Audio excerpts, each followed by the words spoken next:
గట్టిగా శిక్షింపబడాలి. లేదంటే క్రైస్తవుల రెండో వైపు చూస్తారు. క్రైస్తవుల రెండో వైపు ప్రభుత్వం న్యాయం చేసిందా సరే, లేకపోతే క్రైస్తవుల సత్తా ఏంటో చూస్తారు. క్రైస్తవులు ఏకంగా కూడుకున్నాం. ఈ రోజు ప్రవీణ్ పగడాల మరణానికి ముందు ఒకలాగా ఉంది క్రైస్తవ్యం.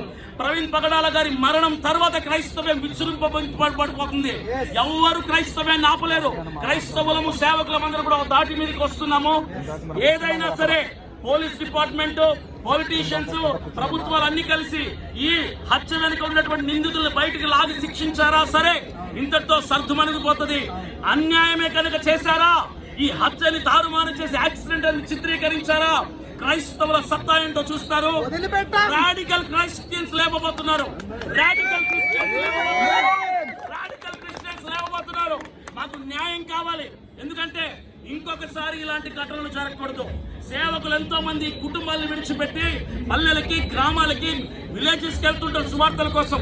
ఈ హత్య కనుక ఆగకపోతే, ఈ హత్య వెనుకలు నిందితులు శిక్షించకపోతే ఇలాంటి ఎన్నో హత్యలు జరగడానికి ప్రభుత్వమే అవకాశం ఇచ్చింది అవుతుంది. కాబట్టి న్యాయం జరగాలి. ఇంకొక ప్రవీణ్ పగడాల వారు సేవకులు ఎవరు కూడా మరణించడానికి వీల్లేదు.